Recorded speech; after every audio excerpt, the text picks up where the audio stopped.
when a person had committed some wrongdoings, and it was judged about the wrongdoings, and he is convicted, the punishment is still stoning. It's like the convict was put in an open area where a crowd of people gathering around. Everyone of the crowd could feel free to stone him until the convict fell to death. It looks like pretty cruel, but it does exist today in the Mid-East country.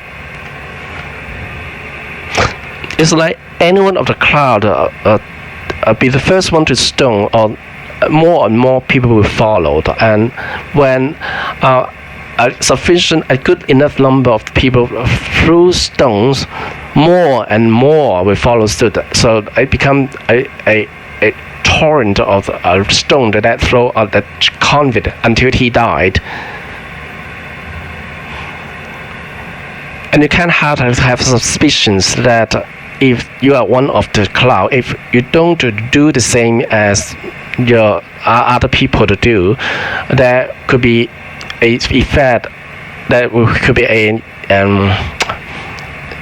influence, like the bystander effect dictated that you have to throw, or else you might be caught that why you don't throw it, and why just stand by, that don't do the same as other members of the crowd are doing. So it becomes a ring of the stone until the convict is stoned to death. So personally, I believe that bystander effect is authentic, is real. Even though the later coverage about the Kitty Jennifer has already altered the result. For those who attend Sunday school in church, they might have heard some sermon about a story.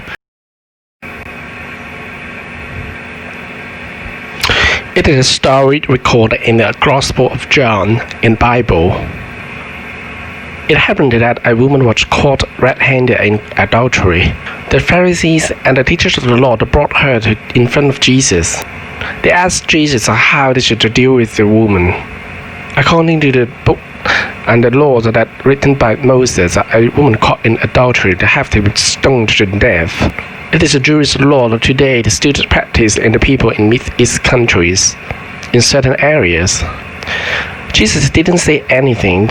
He bent down and was deep in thought. The Jews continued to put questions to Jesus. When Jesus was feeling with the sand on the ground, he said, whoever believed that he hadn't committed any sins, he would be the first one to throw the stone at the girl. The crowd of people started to scatter. The older, the first one, followed by the younger one. They dropped the stones and started to scatter. It was like the Jews, the crowd of people, every one of them would definitely subject to certain degree of peer pressure. It's like if any of them did not throw stone, and it is generally believed to be a norm, any sin breaking the Moses law must be punished the way that all of them believed they should. I trust that in that moment, a bystander effect would definitely come into play. Even though a considerable number of them would probably believe that the punishment would be just inhumane, or they might believe that a fair trial should be given to that girl caught in adultery, and believe that she might be just a suspect, and she hasn't been convicted properly. I guess the most potentially controversial part of it is that inside a crowd of people, there might be a core of conscience at the bottom of the heart of everybody in the crowd.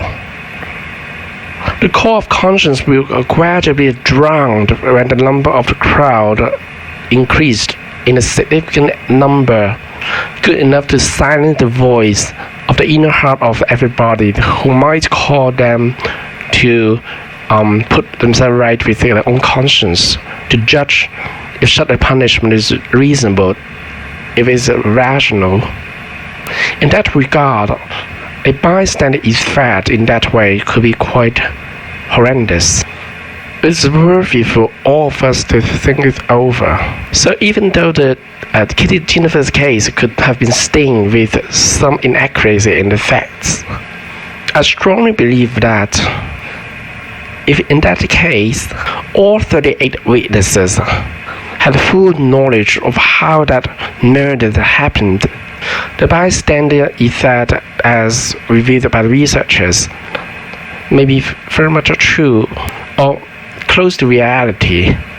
You just cannot give the benefit of doubt that a normal person with a good heart will give a hand to you if you are in difficulty.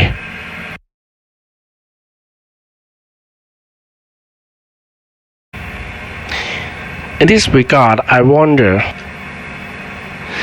if you are ever taken aback by a phenomenon like in a certain country, in any conference meeting, it's like an overwhelming majority of a group of people always throw up their hand for supporting something, but very few or even none of them to reject. And it's become like an inevitable phenomenon which goes on almost in every conference meeting. I remember one of the participants were questioned by the journalists why he never put forward any motions to object a matter in the agenda which is unreasonable and which is not right. And that participant replied, nobody will throw up their hand to object at all. It is absurdly abnormal.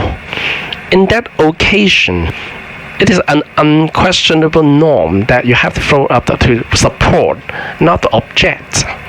It's a kind of protocol that you can never argue against. It's like, have you ever wondered, is just the bystander effect that coming into play? The same strategy as a woman caught in adultery were unfairly stoned without a child.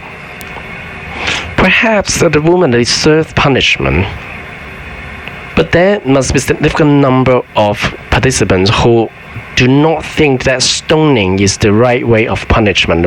Perhaps they believe that there might have some more humane way to punish that woman instead of stoning her. The researcher, Beat Nathan and John Adali, believe that the more crowded a place, more crowded a city or the country, more dangerous that place could be. Because if you are jeopardized in your right or in certain circumstances you were put alone, you need help, and you are a minority under persecution, and it's like you're the only one who knows that something went wrong, and you want to whistleblow, but you dare not because of the bystander effect. There's nothing you can do but to throw up your hand to support, or else you might be ideologically incorrect and you could be censored. Do you not think it is rather pathetic?